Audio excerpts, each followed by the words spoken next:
பொம்மி சித்தார்த் சீரியலில் என்னெல்லாம் நடக்குதுன்னு பார்க்கலாம் வாங்க. நம்ம ராணியை இல்லாமல் பண்ணுறதுக்கு ஜான்சியை முயற்சி பண்ணியிருப்பாங்க. ஆனால் அவங்களால உணர முடியுது ராணியை எதுவுமே பண்ண முடியாது, இவளுக்கு ஒரு இறைசக்தி துணையாக இருக்குன்னு. இந்த விஷயத்த சாவித்திரி கிட்ட சொல்கிறாங்க. இங்கே பாருங்கள், வரப்போகிற பௌர்ணமிக்கு 3 பேர் இல்லாமல் போக போகிறாங்க. ஃபர்ஸ்ட்டு அந்த ராணி, அடுத்தது அந்த ராணி வயிற்றில் இருக்கிற தசாவதானி குழந்தை, இவங்க 2 பேருக்கும் துணையாக இருக்கிற பொம்மியை நான் 7ஆம் உலகத்துக்கு அனுப்பி வச்சேன்னா மறுபடியும் அவளால் இந்த உலகத்தில் காலடி வைக்கவே முடியாது அப்படின்னதும் சாவித்திரி கேங் ரொம்ப சந்தோஷப்படுறாங்க. இதுக்கெல்லாம் துணையா இருக்கிறது அந்த சித்தார்த்தா, அவனை முதல்ல இல்லாம பண்ணணும். நீ இந்த மாலையை போய் சித்தார்த் காலத்துல போட்டுட்டு வா அப்படின்னு சாவித்திரி காலத்துல மாலையை கொடுக்குறாங்க.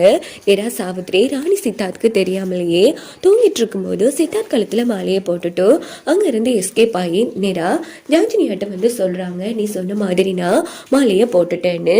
அன்னைக்கு நைட்டு வேகமா ஜான்சினியா என்ன பண்றாங்கன்னா ஒரு காட்டுக்குள்ள போறாங்க. டேய் எங்கடா போறா, வாமா பின்னாடி போவோம் அப்படின்னுட்டு சாவித்திரிக்கு எங்க பின்னாடியே பின்தொடர்ந்து போயிட்டு இருக்காங்க. இன்னொரு பக்கம் ஜான்சினியா ஒரு காட்டுக்குள்ள ஒரு நெருப்பெல்லாம் வச்சு மேல ஒரு பொருளை அடுக்கி வச்சிருக்காங்க. இந்த பக்கம் கோம கொண்டு எல்லாம் வளர்த்து நம்ம சித்தார்த்தை வசப்படுத்துறாங்க. இங்க பார்த்தோம்னா ராணிக்கு தெரியாமலேயே சித்தார்த் எழுந்திருச்சு நேரா ஜான்சினியா இருக்கிற இடத்துக்கு வந்துடுறாங்க. அம்மா சித்தார்த் வாராமா அப்படின்னு சொல்லிட்டு மனோரகுவரன் சாவித்திரி 3 பேருமே மறைஞ்சு நின்று பார்த்துட்டு இருக்காங்க. அங்க பார்த்தோம்னா ஜான்சினியா தனக்கு கட்டுப்படுத்திடுறாங்க சித்தார்த்தை.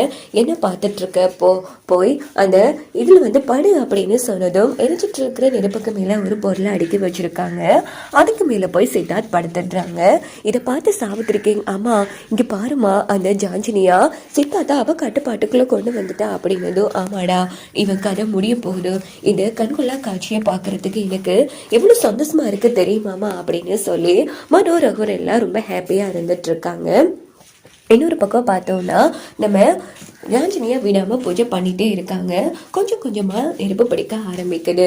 இன்னொரு பக்கம் பார்த்தோம்னா ராணிக்கு அந்த இடத்துல பொம்மி அலாட் கொடுக்குறாங்க. பார்த்தா திடீர்னு பொம்மை நம்ம ராணி கண்ணு முழிச்சு பாக்குறாங்க. பார்த்தா நம்ம சித்தார்த்த காணும். என்ன இது, பக்கத்துல தானே தாடிக்காரன் படுத்திருந்தா, ஏதோ தப்பா இருக்கே, சரி போய் பார்க்கலாம் அப்படின்னு சொல்லிட்டு எல்லா இடமும் தேடி பாக்குறாங்க. காணும். போன் போட்டு பார்க்கலாம் அப்படின்னுட்டு சித்தார்த்துக்கு போன் அடிக்கலான்னு எடுக்கிறாங்க. ராணி போன் சுவிட்ச் ஆஃப் பண்ண வருது.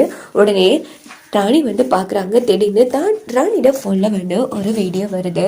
அது என்னன்னா நம்ம சித்தார்த் இருக்காங்க இல்லையா, அவங்க எப்படி நெருப்புக்கு மேல இருக்கிறது. இதை பார்த்த ராணி அதிர்ச்சியாகி, இந்த காடி இங்க தானே இருக்கு அப்படின்னு சொல்லிட்டு, சிவபெருமானே என் தாடிக்காரனை காப்பாத்துங்க அப்படின்னு அலறி அடிச்சுட்டு நீதா ராணி அந்த காட்டுக்குள்ள வந்துடுறாங்க. ராணியை பார்த்த ஜான்சினியா செம அதிர்ச்சி ஆறாங்க. என் தாடிக்காரா எழுந்திரியா அப்படின்னு காத்துட்டு இருக்காங்க. நம்ம ராணி இடையூறா வந்ததால ஜான்சினியா உச்சக்கட்ட கோபத்துக்கு போயிடுறாங்க. உடனே நம்ம ராணியை பார்த்ததும் ராணி கண்ணுல படாம மறைஞ்சு நின்றுட்டு இருக்காங்க. வேகமா நெருப்பை எரிய வைக்கிறாங்க. ஒரு கட்டத்துல ராணி தாடிக்காரா எழுந்திரியான்னு கத்தியும் எதுவுமே பண்ண முடியல. உடனே என்ன பண்றாங்கன்னா கையில சோறு மண்ணோட சங்கம் வச்சிருக்காங்க. அந்த சங்கம் வச்சு கும்பிட்டோம். சங்கம் கீழே எரிஞ்சிருக்கிற நெருப்புல எரிஞ்சதும் உடனே நெருப்பு அணைச்சு போயிடுது. உடனே பக்கத்துல போய் தாடிக்காரா எழுந்திரியா அப்படின்னு சொன்னதும் அப்போதான் சித்தார்த்துக்கு சுய நினைவு வருது. உடனே சித்தார்த் எழுந்திருக்கிறாங்க. ராணி, என்ன ராணி இதெல்லாம், நான் இங்க எப்படி வந்தேன் அப்படின்னதும், அதெல்லாம் அப்புறமா பாத்துக்கலாம், முதல்ல வாயா நம்ம போகலாம் அப்படின்னு ராணி சித்தார்த்தை காப்பாத்தி அங்கிருந்து அழைச்சிட்டு போறாங்க. எல்லாம் போச்சு அப்படின்னு உச்சக்கட்ட கோபத்துல ஜான்சினியா ஒரு பக்கம் கத்திட்டு இருக்காங்க. இன்னொரு பக்கம் இந்த ராணி எங்க இருந்து மோப்பம் பிடிச்சு வந்தாலும் அப்படின்னுட்டு சாவித்திரிக்கு இங்க ஒரு பக்கம் அதிர்ச்சி ஆறாங்க. இதோட பார்த்தோம்னா இந்த ப்ரோமோ